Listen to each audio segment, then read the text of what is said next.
बेरोजगारी की कितनी बुरी हालत है।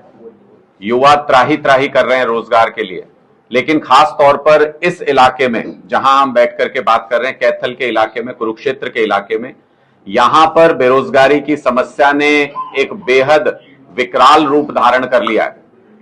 जगह जगह पर बच्चे अपनी जमीनें बेच बेच के विदेशों में जा रहे हैं। और अभी पिछले दिनों में एक प्रकरण मेरे ध्यान में आया, और आप सब भी उससे अच्छी तरह वाकिफ हैं, कि हमारे कई बेरोजगार युवा किसी भी स्थिति में विदेश जाने की ललक में, क्योंकि यहां पे उनका गुजारा नहीं हो रहा है, अपनी जमीनें बेच बेच के विदेश जाते हैं। ऐसे कई युवा रशिया में युद्ध में फंसे हुए हैं। और मैं उनके परिवार से भी मिला था। मटोर में कुछ युवा रशिया में फंसे हुए मटोर के, उनके परिवार से भी मैं मिलकर आया था। हम स्पष्ट तौर पे ये जानना चाहते हैं कि सरकार इस विषय पर क्या कर रही है, क्योंकि काफी लंबे समय से हम लोग भी इस बात को उठा चुके हैं, पूरा इलाका इस बात को जानता है, जगह जगह वीडियो वायरल हो रहे हैं, बहुत सारे समाचार पत्रों में भी आया है कि ये युवा काफी लंबे समय से रशिया युद्ध में फंसे हुए हैं। सरकार इस विषय पर क्या कर रही है? कैथल से बीजेपी विधायक हैं, कलायत से पूर्व मंत्री भारतीय जनता पार्टी की सरकार की हैं, और अब जो नए मंत्री बने हैं वो भी कुरुक्षेत्र लोकसभा से ही हैं, सुभाष सुधा जी। लेकिन उसके बावजूद भी क्या इनमें से कोई भी इन पीड़ित परिवारों से कभी मिलने के लिए गया है? क्या किसी ने भी इनका हाल जानने की कोशिश की कि बच्चों की वहां पर क्या हालत है, उनको कैसे निकाला जा सकता है? किसी ने इसके विषय में सोचा?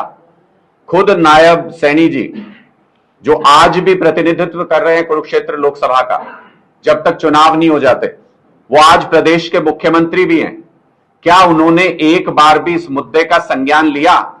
प्रदेश के मुख्यमंत्री होने के नाते अगर वो चाहें तो चुटकियों में इस मामले का हल हो सकता है। विदेश मंत्रालय की मदद से हरियाणा के इन युवाओं को रशिया से सुरक्षित निकाल के लाया जा सकता है।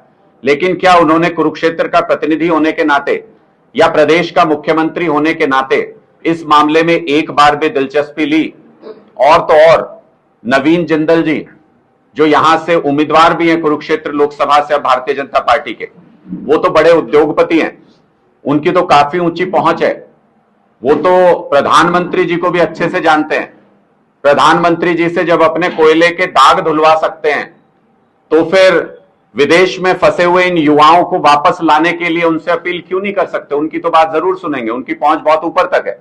क्या उन्होंने इन परिवारों से मिलने की कोशिश की, इन युवाओं के हालचाल जानने की कोशिश की, इनको वहां से सुरक्षित निकालने की कोशिश की? यह हमारा सवाल है कि क्या भारतीय जनता पार्टी सिर्फ और सिर्फ सत्ता करना और सत्ता के लिए वोट मांगना जानती है?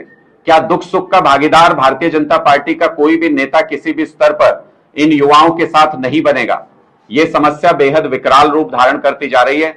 मैं पहले भी इन बच्चों के परिवार से मिला था, हमने पहले भी इस मुद्दे को उठाया था, लेकिन ये देखते हुए कि भारतीय जनता पार्टी ना प्रदेश के स्तर पे, ना सांसद के स्तर पे, ना उम्मीदवार के स्तर पे, ना मंत्री, ना विधायक के स्तर पे, ना प्रधानमंत्री के स्तर पे, अगर कोई भी इसमें कोई दिलचस्पी नहीं ले रहा है भारतीय जनता पार्टी से, मैं आज इस विषय पर विदेश मंत्री और प्रधानमंत्री को चिट्ठी लिख रहा हूं कि हरियाणा के ये युवा काफी लंबे समय से विदेश में फंसे हुए हैं, गंभीर हालत में हैं, युद्ध में इनको जबरदस्ती धकेला गया है, इनको सुरक्षित वापस लाना भारतीय जनता पार्टी सरकार की जिम्मेदारी है।